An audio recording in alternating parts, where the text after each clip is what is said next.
Does autism look different in men than it does in women? Yes, a lot of the time. And that's exactly what we're going to talk about today. I am Jag. Welcome. If you're new here, please join in. As late diagnosed autistic and ADHD, I'm still figuring things out one day at a time. Autism can present differently not only between men and women, but across the entire spectrum. Because many autistic women mask or camouflage so effectively, their traits may be harder to spot, which makes diagnosis much more challenging. In this video, I'll go over the core characteristics of autism and show how they often appear in women and girls. Let's get started. 1. Social differences. Social difficulties are a key part of an autism diagnosis. For boys, this might look like preferring isolation, choosing to be alone, avoiding group play, or struggling to connect with peers. Teachers and doctors often notice this quickly. For girls, it can be much less obvious. Many autistic girls want to fit in and may mimic peers,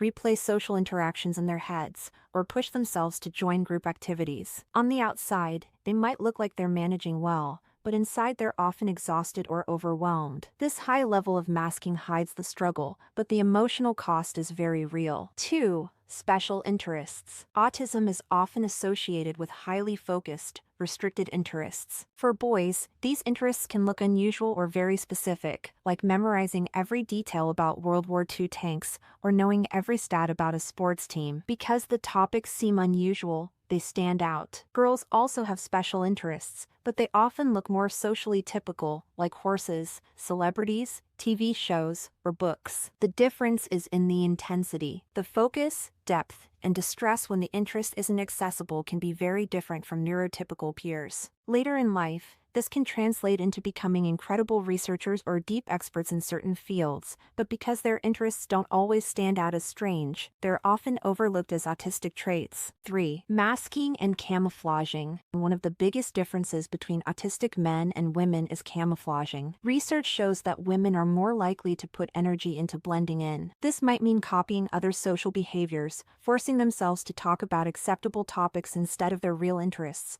or even changing body language and expressions to fit in. But masking comes at a cost. It's exhausting, it hides their true needs, and it can lead to burnout. 4. Executive function challenges. Like autistic men, women often struggle with executive functioning. That means difficulties with organization, time management, transitions, and completing tasks. For men, this may come across as frustration or anger. For women, it may show up more as emotional overwhelm, crying, shutting down, or appearing overly sensitive. What looks like an exaggerated reaction is often just the brain's struggle to handle too many demands at once. 5. Sensory sensitivities. Many autistic people experience the world more intensely. Bright lights, loud noises, certain fabrics, or strong smells can feel overwhelming. For women, these reactions are often misread as moodiness or being difficult. Because openly stimming or protecting themselves from sensory overload, like covering ears or leaving a room, may be judged socially, women often hide their discomfort, which only pushes them closer to shutdowns or meltdowns. 6. Eating differences. Restricted eating is also common in autism. Some stick to the same foods repeatedly, while others avoid certain textures or tastes. Research shows that many women with anorexia or ARFID, avoidance/restrictive food intake disorder,